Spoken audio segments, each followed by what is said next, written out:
How our dungeon master created an in-game cooking competition with real food. I am a chef extraordinaire in search of new spices and recipes to reinvigorate my country's cuisine after years of stagnation.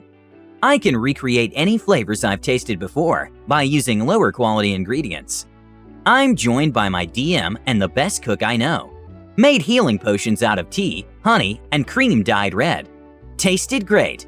Her house always smells of freshly baked bread and slow-cooked pork with her pans on, basically 24/7. My sous chef is a half-elf snob that knows his stuff and won't shut up about it.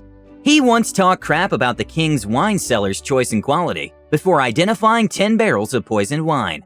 My bodyguard is a half-orc barbarian dressed in a black suit, running a red tie and white shirt. Classy. Wields an axe for chopping wood and chopping faces. Eats just about anything, really. We actually experiment daily to find something he doesn't like. We just came back from a short adventure where we gathered a beholder's eye as a special ingredient for a dish we were going to use to win a cooking competition. We get into town and buy some spices, meat, and a lifetime supply of onions. Sous Chef was going over every item, including onions, in order to find the best ones.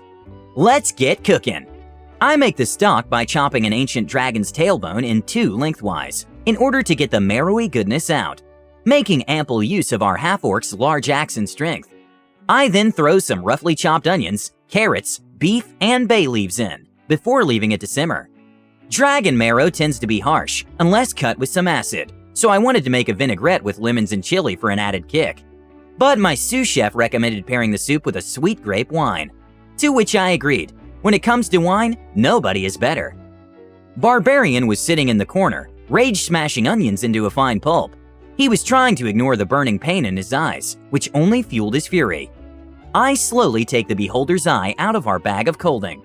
I stare at the dismembered eye, pristine in its condition. I get a glimpse of its iris, now white. There's a beautiful woman baking the most wondrous of breads and goods, begging me to come closer.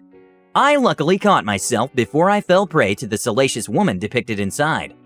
I make a small hole to drain the anti-magical fluid out of its eye before rinsing it out, taking care not to waste it because it can make a wonderful spice when dried. After I rinse out its insides, I hand it over to my sous chef, who fills it with the now done dragon bone stock. We transfer it to the oven to bake, turning every 10 minutes to let the stock evenly evaporate, thereby infusing the eye with great flavor. After this, we took the onions and threw it in a large pan and slowly fried it until it started clumping up. I added some cream and secret, possibly illegal spices, putting it over to the hold warm area. This is also known as the barbarian's forehead, since he was perpetually raging due to the pain in his eyes. We wait 1 hour for the eye to finish, and we plate the dish. A soup made of ancient dragon bones, boiled with fresh vegetables and meat, left to concentrate its flavors inside a beholder's eye, with onion soup as a side dish, served with chilled sweet grape wine. We all patiently await the DM's verdict of the dish. The mayor of the town speaks up. We will have the competitors vote for each other. All right. The DM stands up, tells us to wait, and leaves the room. Comes in speaking in the mayor's voice, clutching a pumpkin pie. Our first contestant, Martha, and her pumpkin pie, made with love and a boatload of butter. This damn pie was the greatest pie I've tasted. I asked the DM what the recipe was.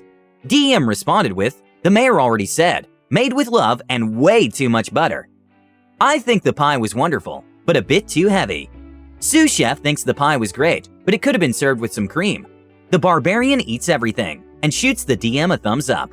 Average 9.4 in score. The DM leaves and returns with bread. Okay, like normal bread. I mean, it is freshly baked, so it'll probably be good. And now for a specialty made by the Rolling Scones. We have milk bread. It was amazing. Thing was so fluffy it was insane. Like a cloud and cotton candy had a baby and we ate it. And moist. How can bread be moist? It was the greatest invention since sliced, bread. After much speculation, we gave it a 9.8. DM leaves and returns with another dish, a familiar one. And now for the last meal of this ultimate cook-off, Beholder's Eye Soup. The DM made an approximation of the Beholder's soup we told her we wanted to make from a previous session. Use dry-aged bone marrow instead of ancient dragon marrow, and a giant puffball mushroom in place of a beholder's eye, and some miscellaneous sweet wine I can't remember the name of. It was also served with French onion soup, topped with cheese and pepper. Basically, a meat mushroom stew, since the mushroom absorbs so much of the liquids. In all fairness, it wasn't the greatest stew I've tasted, but damn, it came close. The wine didn't taste too good, but I don't like wine in general, so don't take my word for it. We gave our own soup an 8.9. But damn it if Martha didn't win the competition. Old ladies really know how to compete.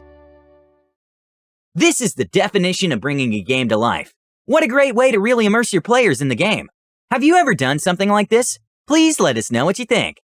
Don't forget to subscribe to our channel, All Things D&D. Our next video will be posted in 2 days, so stay tuned for more amazing Dungeons & Dragons content.